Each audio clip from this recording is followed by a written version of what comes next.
All right, it is happening right now. Kennedy is being sworn in as we speak. I'm going to cut to that.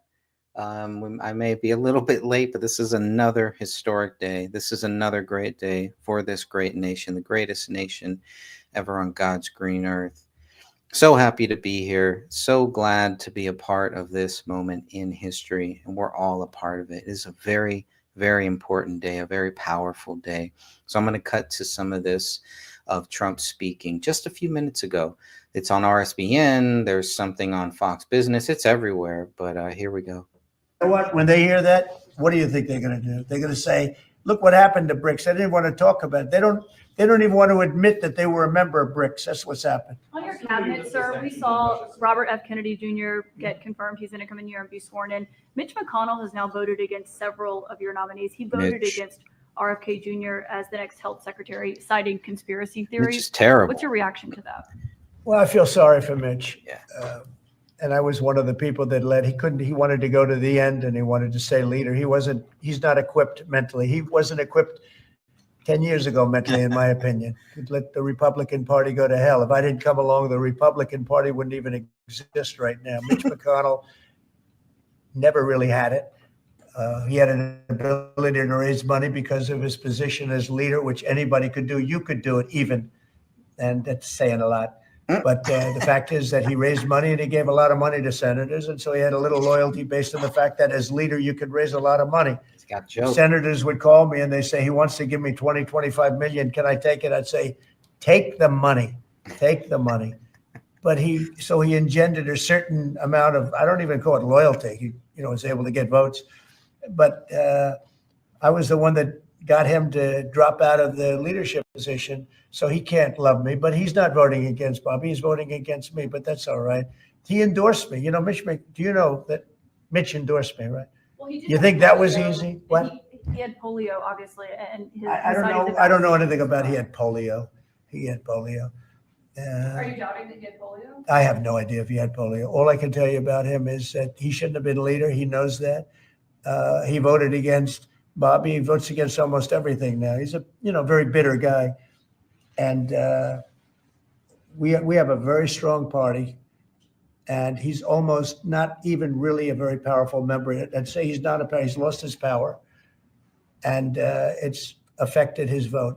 And it's one of those things. But in the meantime, Bobby did great, got more votes than anybody thought, and I think he's going to do phenomenally, just phenomenally in that position.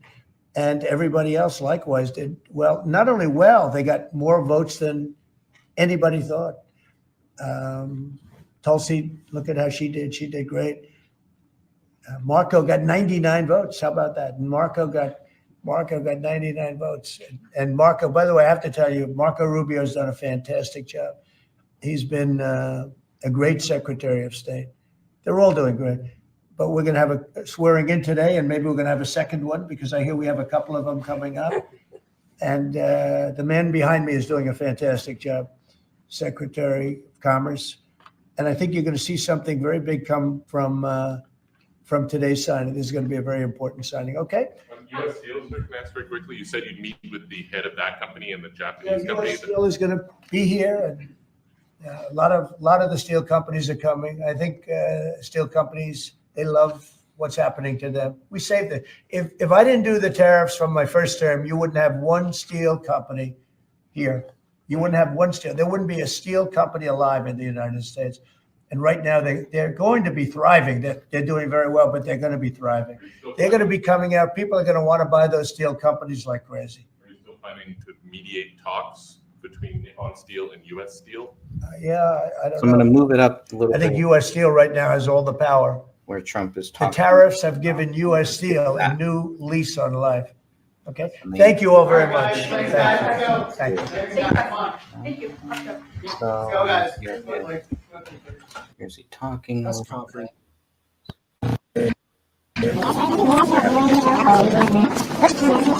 I thought it was just certain people having issues, but it looks like they're all kind of having issues. So let me see if I can get to that.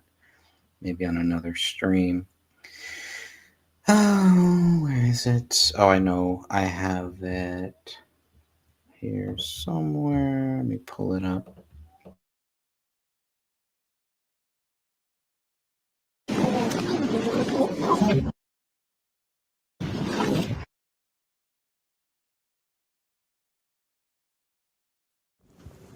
And as soon as we get the feed corrected there, we'll be going back to the White House there, where RFK Jr. is getting sworn in. Obviously, a little audio technical difficulty. But again, all of the coverage that you're seeing today is recorded from moments ago, and then we play it for you live here on the network. So I just want to clear any confusion about whether something's live or not. We'll put up there as much as we can. We'll put up there moments ago when it's something that was just sent to us. A lot of the steel companies are coming. I think steel companies, they love what's happening to them. We saved it. If I didn't do the tariffs from my first term, you wouldn't have one steel company here.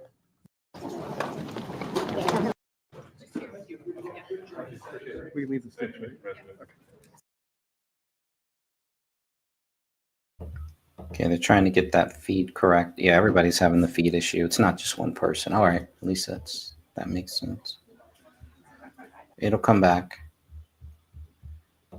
It's coming.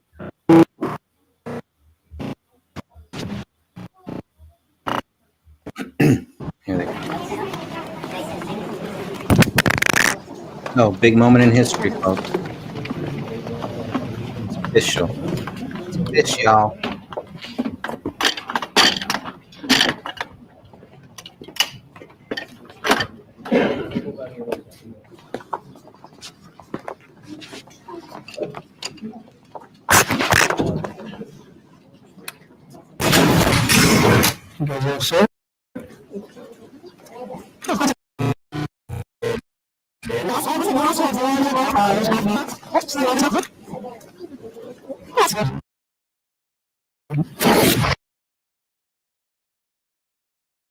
It's not the first time they've had audio issues when Kennedy and Trump are on stage. Maybe there's a conspiracy more to it. He's waiting too. Thank you very much. Showman. Oof, the audio is terrible. They'll get it corrected. They'll get it corrected. It's coming in a second. Third time's the charm. Thank you very much. And thank you all for being here. It was very exciting. This is a very exciting day we just had a big tariff Oh, it's meeting, horrible. reciprocal tariffs. Should have been done 40 years ago, wasn't, but it is now. It's a big moment, actually. I It's think going to be there it is. a real. Only when Kennedy and Trump are on the same stage, I'm telling you. Something more to. Oh, there we go. Lose the whole thing. There's Rand Paul in the back. Oh, are we really gonna do that? Protected. And whether you're a blue state or red state, I'm I'm gonna going go to do back. everything I can to work with you. It's like You're they a are Democrat or doing- Republican. they Or doing support it. child's health in this country. But, Thank okay. you. Great. Thank you all very much. What happened? All right, so they do kind of get back into it. Ah, man. There's definitely some weird audio issues going on. All right, now, let's see what our. Thank you all very much. That's it. It's over. They'll get it corrected. It's here somewhere. I've seen it.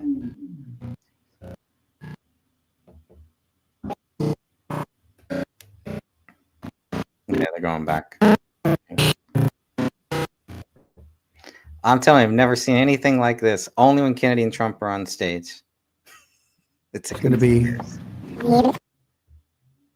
They'll get it right. They'll get it right. It takes. It's going to be a real honor for me to introduce Robert F. Kennedy Jr., take the oath of office and officially become.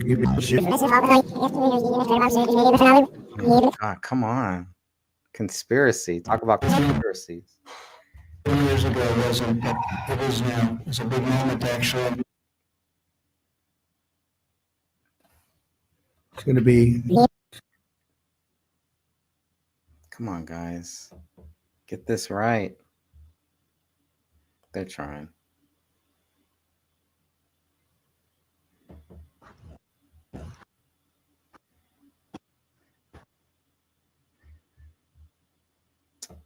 I really want to hear what they're saying.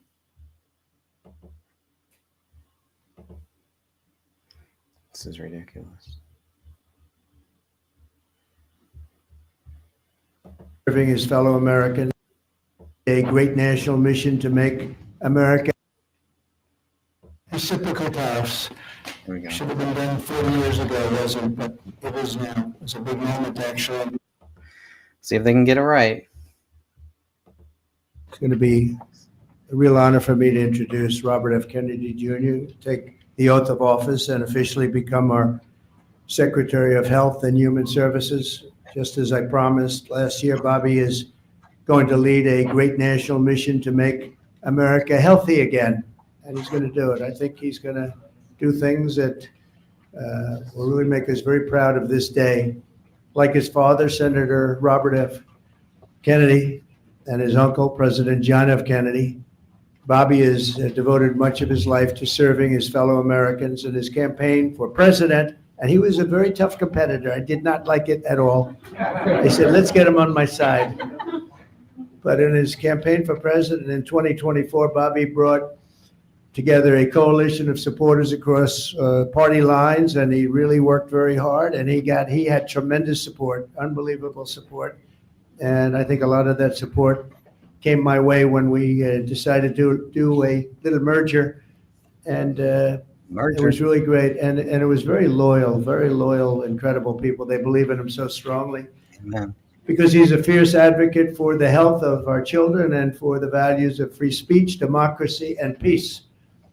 And people are going to be very impressed, I have no doubt. I've known him a long time. He's been a friend of mine a long time.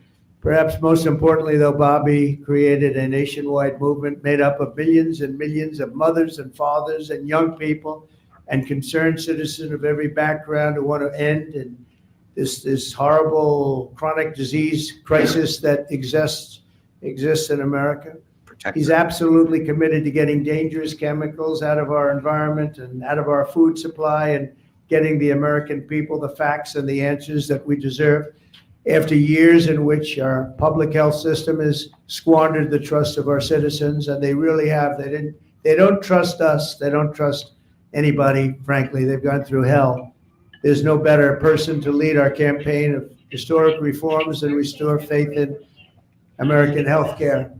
Bobby's going to do it. The United States spends more money in health than any other country on earth, but we're growing sicker every year. We're not as healthy as countries that spend just a fraction of what we spend. So there's something wrong. He's going to figure it out. In recent decades, we've seen staggering increases in cancer rates across all age demographics, including more than 40% increase in childhood cancer since 1975. Who can believe that? And an explosion in other chronic childhood illnesses. Not long ago, 1 in 10,000 people, children, had autism. Now it's 1 in 36. Think of that. 1 in 10,000. 1 in 10,000. Now it's 1 in 36. Who can believe that? There's something wrong. There's something wrong. And I think it's something that can be found out. In 2022, more than 40% of children had at least one chronic health condition, and today nearly 80% of young adults do not qualify for military service, in large part for health reasons. Think of that, 80%. Something is wrong, and that's why immediately after Bobby is sworn in, I will be signing an executive order establishing the President's Commission to make America healthy again. We have some great people on that commission. Chaired by our new secretary, this groundbreaking commission will be charged with investigating what is causing the decades-long increase in chronic illness, reporting its findings, and delivering an action plan to the American people. And it's going to be a plan that people are really waiting to hear. Bobby, I want to thank you. You've gone through a lot. It's taken great courage. You've been amazing, actually. I'd call him and say, you're going to be okay. And he said, I know, I really do. He's really been supported amazingly by Cheryl and his family. And it was very tough. It was a very nasty group of people that were after him, but he was tougher and he was smarter than they are. And that's why he's here today. There are very few people that could have withstood the assault, but he was able to. So I just want to congratulate you. And we have a very special person here to swear you in, a man that I think has done just, I think he's just an amazing man. As you know, his name happens to be Gorsuch, and he's a member of the Supreme Court in extremely good standing. He's highly respected by everybody. And I didn't know, are you two friends or something? Or did this just happen to be the justice? Did this just happen to be the luck of the draw? What happened? I reached out to him. Did you reach out? Well, you reached out to a very good man. So please, if you would, thank you very much.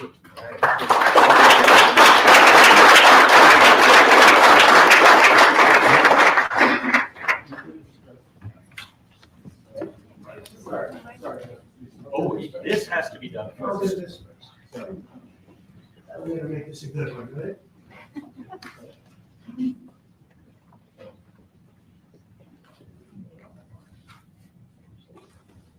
Great moment. So far. Great moment in history. I could cry. It's a 10.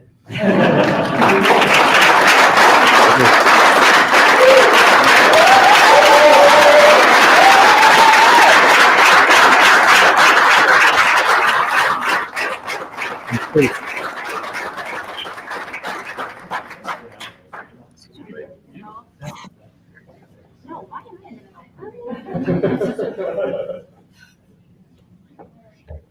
Go in there, get the kids in there. Go in there.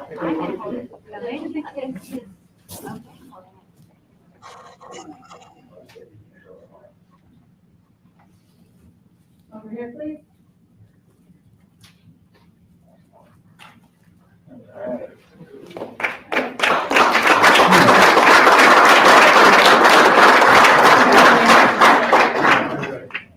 Really happy. You all the family like to join? Yes, sure. All right. Please place your left hand on the Bible and raise your right. Repeat after me. I, Robert F. Kennedy Jr., I, Robert F. Kennedy Jr., do solemnly swear do solemnly swear that I will support and defend that I will support and defend the Constitution of the United States the Constitution of the United States against all enemies, against all enemies, foreign and domestic, foreign and domestic, that I will bear true faith and allegiance to the same, that I will bear true faith and allegiance to the same, that I take this obligation freely, that I take this obligation freely without any mental reservation without any mental reservation or purpose of evasion, or purpose of evasion, and that I will well and faithfully discharge and that I will well and faithfully discharge the duties of the office the duties of the office on which I am about to enter. on which I'm about to enter. So help me God. So help me God. Congratulations, Mr. Secretary.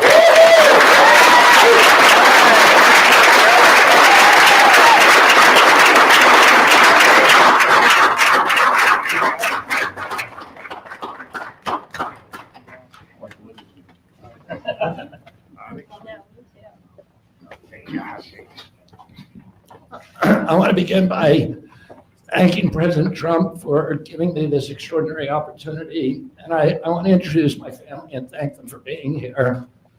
My wife Cheryl, my cousin Anthony Shriver, my daughter Kik, my other daughter Kira, Carolina Shriver, Joey Shriver, Jackson Hines, and Amaryllis Kennedy. All right. And I want to thank all of you for your support and throughout this whole 2.5-year journey. My first time in this Oval Office was in 1961, and I came here to meet, or 1962. I came here and I had a meeting with my uncle, who was president then, where we talked about the environment. He was involved deeply, as we all know, in restoring physical fitness to this country. He challenged at one point during his administration, he challenged Americans to do a 50-mile walk, which I ultimately did. But I remember the day that my father completed his walk. We were staying up at Camp David. And my father came in after 18 hours walking on this, towpath with his feet bleeding and blisters on them. My father one of his best friends was Al Lowenstein. And Al Lowenstein ultimately was a congressman from New York who was assassinated himself in 1980. But Al Lowenstein had started the Dump Johnson movement to get rid of President Johnson and end the Vietnam War. And at the time that he started it, people just thought it was a fool's errand. And ultimately, he asked my father to run for president against Johnson. My father wouldn't do it at that time, and he asked Gene McCarthy. McCarthy did it, and he joined that campaign. And my father ultimately ran, and Johnson then dropped out. So Al Lowenstein had succeeded. And although Al Lowenstein was on the other side now running against my father with Gene McCarthy, my father wrote him a note, a quote from Emerson, where he said, if a single man plant himself firmly on his own ideal and there abide, the whole wide world will come around to him. For 20 years, I've gotten up every morning on my knees and prayed that God would put me in a position where I can end the childhood chronic disease epidemic in this country. On August 23rd of last year, God sent me President Trump. All right. And he gave me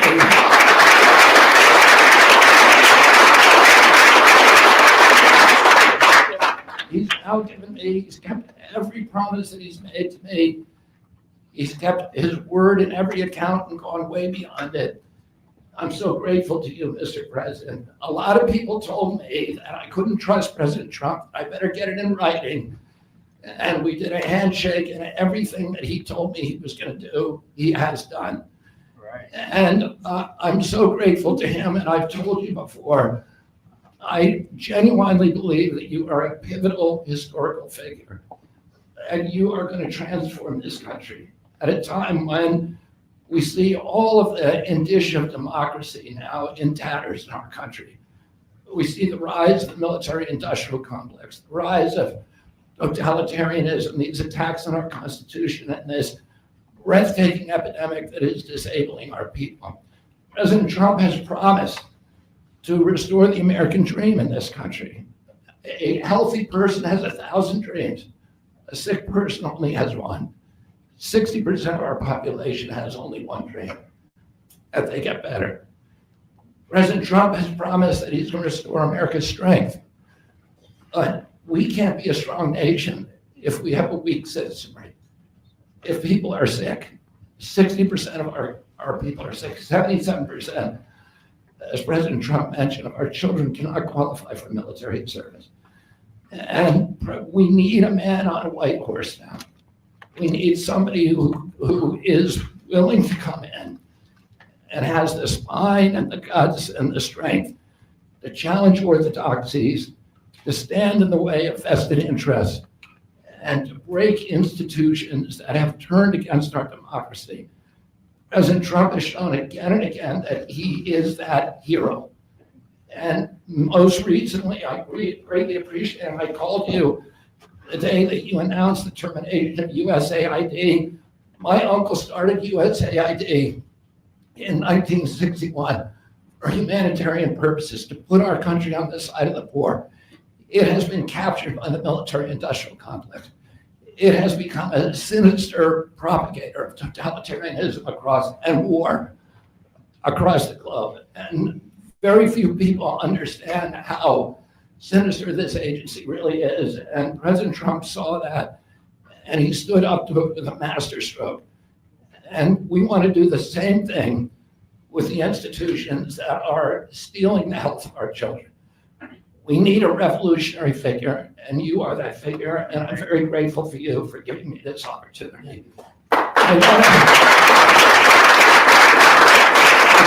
want to recognize some of the allies that I've had in this battle for a long time: Senator Rand Paul, Senator Ron Johnson, Senator Roger Marshall, Marjorie Taylor Greene, and Buddy Carter, who've all been champions of the MAHA agenda before I even came along. I'm very grateful for you for standing strong. Thank you very much, President.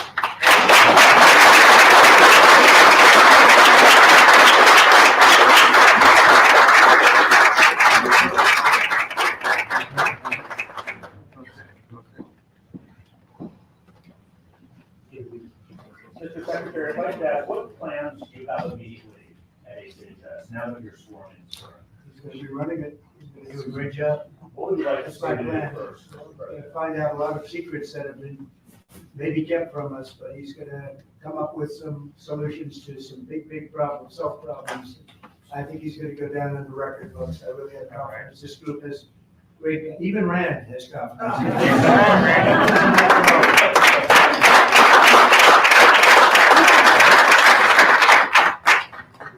If I could ask you, Mr. Secretary, do you plan to fire anyone immediately, or what are your plans on day one, which I guess is today? Our plans are radical transparency and returning gold standard science, the NIH, the FDA, and CDC, to ending the corruption, ending the corporate capture of those agencies, getting rid of the people on those panels that have conflicts of interest.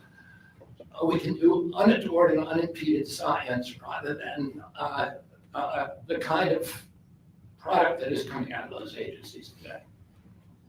Mr. Secretary, may I ask, how do you address concerns that some Americans may have about the stance on vaccines? When people actually hear what I think about vaccines, which is common sense, which is vaccines should be tested, they should be safe, everybody should have informed consent, people are reacting because they hear things about me that aren't true. They hear characterizations of things that I've said that are simply not true. And they hear what I have to say actually about vaccines. Everybody supports it. Mr. Kennedy, Kara Peshnova from Lindell TV. What's your message to Democrats in the Senate that fought so hard to keep you from taking this position? And congratulations, by the way. President Trump has promised to be the president for all Americans, and he has said to me that he understands that there's no such thing as Republican children or Democratic children. All of our children need to be protected, and whether you're in a blue state or red state, I'm going to do everything I can to work with you, whether you're Democrat or Republican, restore child's health in this country. Mr. Secretary. Great job. Great job. Thank you all very much. All right,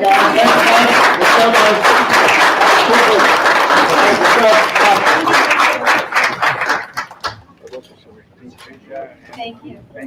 Thank you, guys. Let's go quickly, please. Quickly, guys, come on.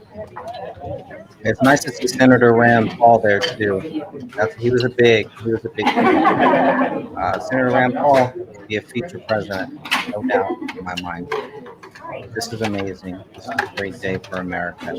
All the people that are there, all the good Kennedys that are there, and of course, the other Kennedys, the Kennedys who thought, this was a bad move, that their brother or their family member or their uncle was going to be bad for this country. There was going to be something really bad for this country if Kennedy got in. I mean, come on. Who's buying that? I don't know who they think they're fooling. So I know that they have some audio, some video issues, but that just seems to be par for the course when it comes to Kennedy and Trump on the same stage. There must be some glitch in the matrix that happens where the system just says we cannot allow this to happen. There's something going on because it's the second time in a very historic moment with Kennedy and Trump on the same stage that something like this happened. So I find it fascinating. It's a conspiracy. It's definitely a conspiracy. But regardless of that, it is a very important day and a day that we can all take pride in today. RFK Jr. is now officially the Secretary of the Health and Human Services. And like he was saying, his uncle is the one who created the USAID. And look at where they are now. This is exactly what we need. We need to get back to our roots. We need to get back to the days of JFK, let's go back and look at the things JFK was doing. It's kind of like a reset. It's a restart here. We're getting a good opportunity now to correct those wrongs, to move the ship of the USA in the right direction, into the Gulf of the USA, hopefully. This is a great day. I don't know how much more that I can say. If there is anything else, I'm going to keep going to keep looking, but I was very frustrated that this historical moment, and again, we got these video glitches. Hopefully with the replay, it's not on the White House website. So when they move it to the White House website, hopefully they'll have all of those glitches and all that stuff fixed. But I find it interesting. This is not the first time that something like that has actually happened, where they have some video issues, some glitches, but regardless, we will get through it. And maybe that's just another sign from God. It's God's way of letting us know, hey, this is going to happen. These glitches are going to happen. And that's just the way it is. Some things will never change. So we'll keep going forward with it. It looks like they may be replaying it on Fox News. I'm just kind of looking at that, watching it. But it is a great moment in American history here. And not much more really needs to be said about it. We want to melt this thing in. But yes, it's time to get to work. And I think people get that. They know Kennedy is going to get to work here. There's a lot of things to be done. It doesn't end with this. It just starts with this. And here we are. This is just another great day in American history. So I'm going to play maybe another clip or two here as I ramble on and scramble to find anything that is going on. But I am going to see if I know what to do. I should know this by now. Come on, I've been doing this for long enough. Let's cut to this. This is a great one. Just breaking news. Everything is breaking news. There's nothing that isn't breaking news. They're dropping everything. This drops, that drops, and they break it all. Well, let's just get to the freaking news of the day.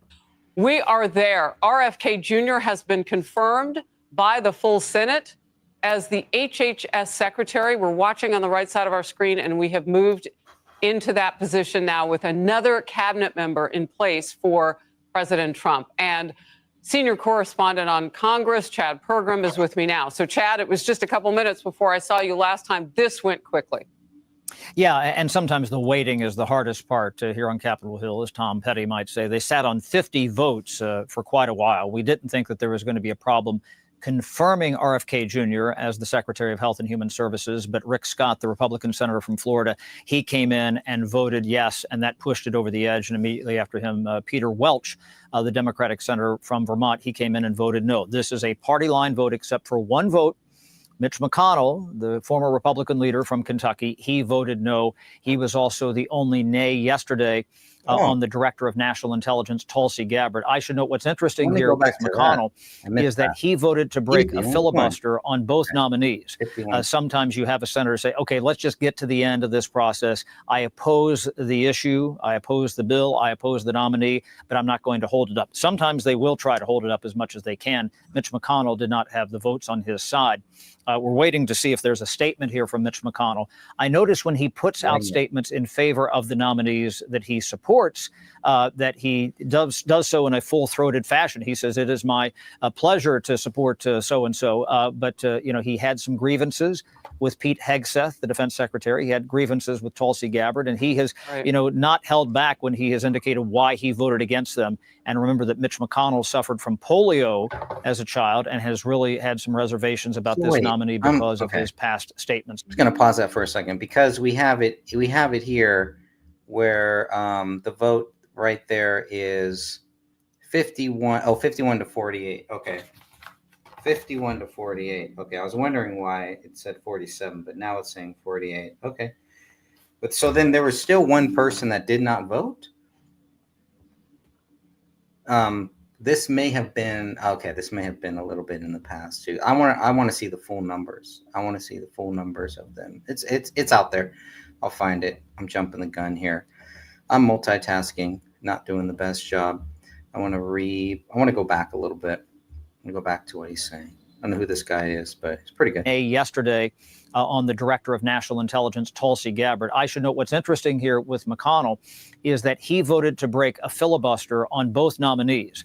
Sometimes you have a senator say, okay, let's just get to the end of this process. I oppose the issue. I oppose the bill. I oppose the nominee, but I'm not going to hold it up. Sometimes they will try to hold it up as much as they can. Mitch McConnell did not have the votes on his side. We're waiting to see if there's a statement here from Mitch McConnell.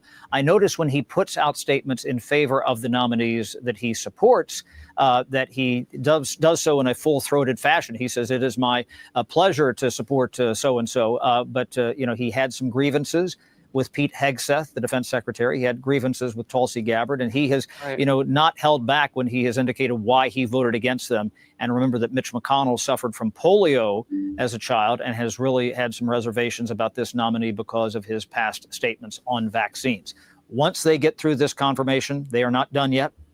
Brooke Rollins is up for Agriculture Secretary. She will get bipartisan support. And as you mentioned just a few minutes ago, Kash Patel, who's up for FBI Director, his nomination has been moved out of committee, and they will put him on the floor next week. That will be filibustered by the Democrats. And if the Republicans stick together, they'll probably overcome that, probably confirm him toward the end of next week, Harris. Well, and I point out, you and I said this yesterday about Tulsi Gabbard, no matter how things may have started, they are ending up to be exactly what the president was looking for, with the exception of a very short period for Matt Gaetz, who, fell away from this process. But what's interesting is the vice president, J.D. Vance, has been out of the country for the last couple of these, meaning they didn't need a tie break by the president of the Senate or the vice president, as we know it. And that's fascinating. Right. So there will only be one or two votes.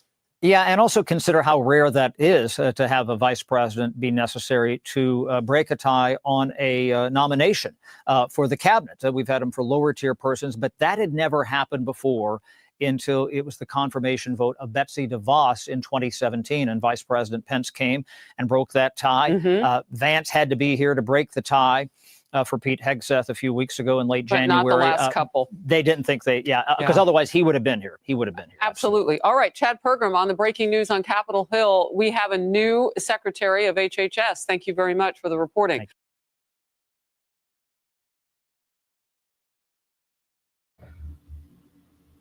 All right. Well, that was great. Always good to hear. Good to see. I want to buy your house. I can pay you cash for your house, no matter what condition it's in. If you let me just pull this up here. So I want to look at the actual votes. So hopefully, let me see. Can people see this? Here we go. This is how. Oh my God! Come on, get out of here. This is how everyone voted. So you have 52 senators yay and 48 nay. So there it is, 52 to 48. Just need to write that down.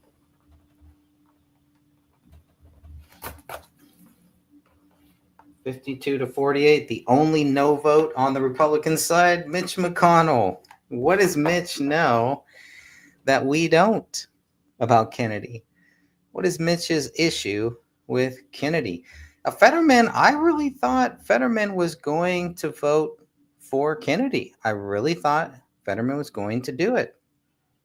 Didn't end up happening. I'm glad he talked to him, and I don't know how many senators RFK Jr. actually talked to, but I had high hopes that Fetterman was going to pull it off. So I'm going to read a little bit of this article here. Why not? This is a great day to celebrate. Let's celebrate this. So the Senate confirmed Robert F. Kennedy Jr., former environmental lawyer and anti-vaccine activist, as Secretary of Health and Human Services in a 52 to 48 vote Thursday morning. I do just want to check my audio.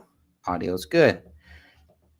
Okay, so Republican Senator Mitch McConnell from Kentucky, Kentucky Fried Chicken, joined all Democrats in opposition.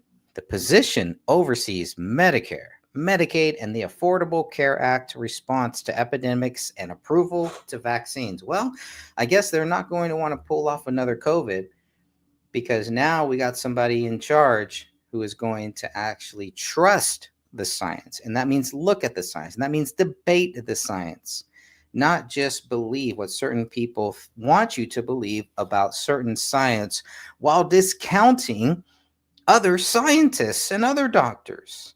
So this is great. A great day for America. All right. Let me see if there is anything else. Both Republican and Democratic senators confronted Kennedy about his past anti-vaccine statements, including his belief in the debunked link between autism and vaccine. Okay, I'm going to stop reading this here because they're saying it is debunked. It is not debunked. Actually, now we're going to get a real debate on things like this because the science is not done. And it never should be, and it never will be. It should always be, let's keep looking at it. Let's figure out what causes cancer instead of just giving people chemo.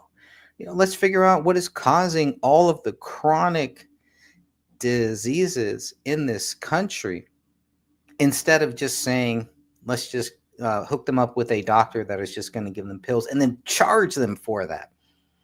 Charge them to live a life, not a good life, not a happy life, not a healthy life. Just charge them to live where most people can't even afford their own bills.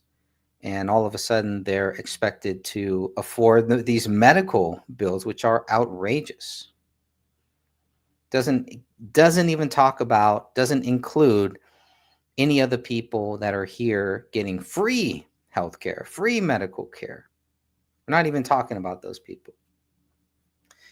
We're not even there yet, but Health and Human Services is much bigger than just the vaccines and Medicare and Medicaid. Yeah, that is a part of it, but this is a big, big organization. RFK Jr. is tasked with making America healthy again. That's his job. He's got 4 years, less than 4 years. He's got a little bit less than 4 years to do that. Now, based on that, if J.D. Vance wins in 2028, maybe he'll get another 8 years. It's going to be a big, big push and a big deal. So, as we look at what is happening, what is going to happen, I'm very, very hopeful for the future of this country, for the future of this nation, for the future of our health. And we get to work. It's not party time. It's time to work. It's time to get back to work. America needs that. America has needed a real president for far too long. Some would argue, and I would believe it, the last real one that we had is the one that they killed, is the one that they took out. So we'll see if that how that fares up. I'm just going to see if there's anything else that needs to be looked at, or else I'm going to go ahead and clap this one off. I always like to see these guys here. They're always good. Really what's going to happen when it's go time. Right. And we see, is it going to be right side of the history, positive, conservative, pro-American, pro-Constitution way, or is it completely the opposite? And we saw the contrast, haven't we, over the years of various presidents? Well, especially the last quarter century, I would argue, the living predecessors of President Trump have really put us in a pickle, especially economically, with trillions of dollars in debt and an America last uniparty globalist foreign policy. But that's why President Trump is so different, because he's able to listen, take in the information, and then execute on what's good for the American people, because he's surrounded himself with experts who truly want to serve the country. But even going back to McDonald's, it sounds kind of silly and cliche, but as he was serving up the fast food, he was asking, this is the right way to do it. And you have the manager showing that's how you don't make contact with the fries. He's obsessed with the tiny things, the macros and the micros of how things work and how you become successful. That's why he has such great kids, now adults and parents of their own, because he brought them down to the work sites, put the hard hats on. They talked to the construction managers. They talked to the builders. They got out there and they realized what it's like to earn $1. And that's why they're such exceptional people, because you hear about all the time, and I hate to say it or even compare the two, but look at the last president's son. He's an absolute mess. And there's a reason for that. because he was brought up in this world of privilege and literally government gangsters, to Kash Patel's title of his book. He just learned how to make his way to get his way and to absorb and consume everything that Washington, D.C. and that East Coast lifestyle had to provide. Not the Trumps. They're so good at giving back to people. It's remarkable. They get it, and they're not elitists. Mm-hmm. That's what's interesting. Just because somebody makes a lot of money and is successful doesn't make them an elitist. There are ways of elitism that acts like they are better than the rest of everyone else, that they're beneath me. And that's just not the way it is anymore. Right. No matter if you're blue collar, white collar, or red collar, whatever collar, the point is President Trump is the president of all of America. And you saw beautiful, simple system. And we don't have to worry about, gee, we're charging too much or too little. But traditionally, India is right at the top of the pack, pretty much. There are a couple of smaller countries that are actually more.